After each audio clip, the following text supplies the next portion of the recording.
Hello everyone. आज थोड़े controversial topic पे बात करने वाले और उसके लिए अपने को वाइट बोर्ड की ज़रूरत नहीं है जो उस तरफ है, तो ऐसे ही बात कर लेते हैं। Today will be talking about milk and why you should not have it. So the number one reason why you should not have milk, बहुत सारे रीज़न है इसलिए मैंने यहाँ लिख रखे। ओके, सबसे पहली बात, दूध क्यों पिया जाता है? Rich in calcium, bone strong होंगी, ये हमें जनरली बताया जाता है। अच्छा, ये ऐसा एक टॉपिक है जिसके बारे में बाहर तो छोड़ दो, मुझे घर पे भी बहुत सुनना पड़ा था जब मैं छोटा था, because I found out at very early age कि दूध काम का नहीं है अपने लिए। तो जनरली जो सुनने को मिलता था वो ये मिलता था कि तू डॉक्टर से ज़्यादा जानता है क्या, डॉक्टर बोलते हैं दूध पीने के लिए। अब बॉस, मेरी प्रॉब्लम तो नहीं है ना कि उन्होंने अपनी रिसर्च पूरी नहीं करी या ढंग से उस चीज़ के बारे में पढ़ा नहीं जिसे वो रेकमेंड कर रहे हैं। एनी विच इज, दूध जिसके लिए पीते हैं वो ये होता है, मेजर रीज़न ये होता है कि उसमें प्रोटीन होता है और उसमें कैल्शियम होता है जिससे आपकी बोन्स हेल्दी होती हैं। ये चीज़ साइंटिफिकली प्रूवन है कि जो हाई प्रोटीन के भी अलग अलग डिग्रीज होते हैं। अब जो हाई प्रोटीन जो मिल्क के अंदर होता है वो आपकी बॉडी को कैल्शियम एब्जॉर्ब करने ही नहीं देता। तो दूध के अलावा भी जहाँ जहाँ से आप कैल्शियम ले रहे हो, it will get flushed out और वो आप एब्जॉर्ब नहीं कर पाओगे। There are numerous researches that suggest कि जो दूध होता है वो आपको ऑस्टियोआर्थराइटिस में हेल्प नहीं करने वाला है, बल्कि ये सिचुएशन को और ख़राब कर देगा, और कि दूध आपको किसी भी तरीके से कैल्शियम की जो कमी आपके अंदर हो रही है वो पूरी नहीं कर सकता। There are numerous researches that support it. मैं आगे भी जो बोलने वाला हूँ ना, अगर उसमें से किसी भी बात पे भरोसा नहीं हो तो you have internet, you have your laptop, you have your computer, go to Google and search about it. Okay, then osteoarthritis, जो लोग बाग बोलते हैं कि दूध पीने से बोन्स बहुत स्ट्रांग हो जाएंगी। एक सिंपल सा लॉजिक देख लो, अभी तक जितने भी रेसलर्स को जानते हो, पहलवानों को जानते हो, जिनका तुमने सुना है कि दिन का 10 लीटर 12 लीटर 15 लीटर दूध पिया करते थे, जब उनके मरने वाली एज आ गई थी तो उस वक्त उनको क्या क्या बीमारियां थी वो देखना, सब में ऑस्टियोआर्थराइटिस कॉमन चीज़ मिलेगी। ओके, अभी gluten is the leading cause of food allergies all over the world. Gluten के बाद कोई नाम आता है ना तो वो दूध का नाम आता है। जिसको भी इंडाइजेशन है, जिसको भी ब्लोटिंग हो रही है, जिसको भी एसिडिटी के इश्यूज हैं और जो रिजॉल्व नहीं हो रहे over the period of time, वो है ही और कहीं जा नहीं रहे, सिर्फ 1 महीने के लिए दूध छोड़ो। चाय में भी दूध नहीं, वैसे भी दूध नहीं पीना, दूध बिल्कुल मना, आइसक्रीम्स बिल्कुल बंद। आप डिफरेंस देख लेना 1 महीने के अंदर। मेरी बात पे बिल्कुल भरोसा करने की जरूरत नहीं है, सिर्फ 1 महीने दूध छोड़ो, उसके बाद 1 महीने में रिजल्ट देखो कि आपका डाइजेशन कितना इम्प्रूव हो जाता है। ये 1 या 2 हफ्ते भी हो सकता था, बट बॉडी को भी जो इतने समय से आप उसको दे रहे हो उससे रिकवर करने के लिए 1-2 हफ्ता चाहिए, और 1-2 हफ्ता चाहिए आपको रिजल्ट दिखाने के लिए। And hence I am telling you, 1 महीने दूध बिल्कुल बंद कर दो and see what the results would be like. Okay, एक कॉमन जो चीज़ है ना, जो सबको समझ में आ जानी चाहिए थी, बट समहाउ पता नहीं क्यों लोगों को ये दिखती नहीं है, कि पहली बात तो हम इस प्लानेट पे अकेले स्पीसीज हैं जो अपनी माँ का जब पीना चाहिए था तब तो फार्मूला मिल्क पीते हैं, और जब दूध पीने का एज खत्म हो जाता है उसके बाद में गाय भैंस बकरी ऊँट जो मिले उसका दूध पीने को रेडी हो जाते हैं। ये कंसेप्ट मुझे समझ में नहीं आता। लॉजिकली भी देखा जाए तो दूध एक काफ को एक भैंसा बनाने के लिए, आप क्यों भैंसा बनना चाहते हो? काफ को भैंसा बनाने के लिए बहुत सारा ग्रोथ हार्मोन लगता है। आपकी बॉडी को जितना आईजीएफ चाहिए ना उतनी आपकी बॉडी बना रही है, आप ऊपर से क्यों डाल रहे हो? ओबेसिटी के लीडिंग कॉजेज में से एक दूध भी है। कहाँ तो आप फिटनेस की तरफ जाना चाहते हो और कहाँ आप डेली 1 गिलास 2 गिलास जितना पिया उतना बढ़िया करके दूध डाला। ट्रस्ट मी, अगर रिजल्ट्स देखने ना, अगर रिप्ड होना है, हार्ड मसल्स चाहिए, दूध छोड़ के देखो, ठीक है। अभी ये होता है कि बच्चों को तो हजम हो जाता है दूध, फिर बाद में क्या प्रॉब्लम आती है और क्या डिफरेंस है माँ के दूध में और गाय भैंस के दूध में। सी, साइंस अलग चीज़ है, बट नेचर सुप्रीम पावर है। नेचर बहुत इंटेलिजेंट है। व्हेन अ मदर स्टार्ट्स जब वो लैक्टेट करना चालू करती हैं तो जो भी उसमें कुछ होता है वो उस प्रपोर्शन में होता है जो एक बेबी के लिए नेसेसरी है उसको डेवलप करने के लिए। तो उसमें प्रोटीन भी उसी हिसाब से, उसमें शुगर भी उसी हिसाब से, उसमें सब कुछ उसी हिसाब से, ठीक है।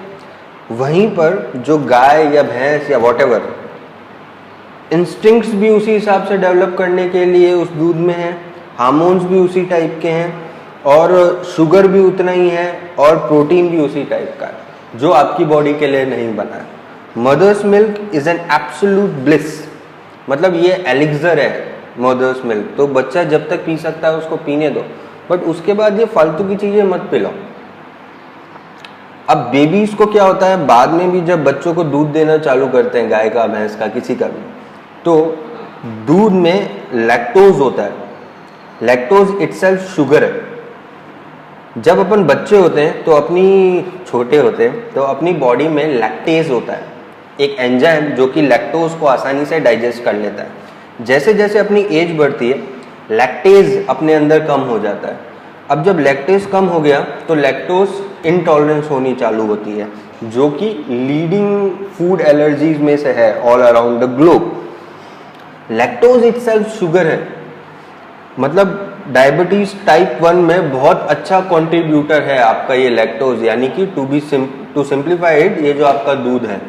और सिर्फ डायबिटीज की बात नहीं है, asthma, sinus, millions and trillions of allergies, सब में बहुत बढ़िया प्रमोटर है दूध। तो अगेन सर्च इट, मेरी बात पे भरोसा मत करो, सिर्फ सुन लो, नोट कर लो और इसको सर्च कर लो, ठीक है।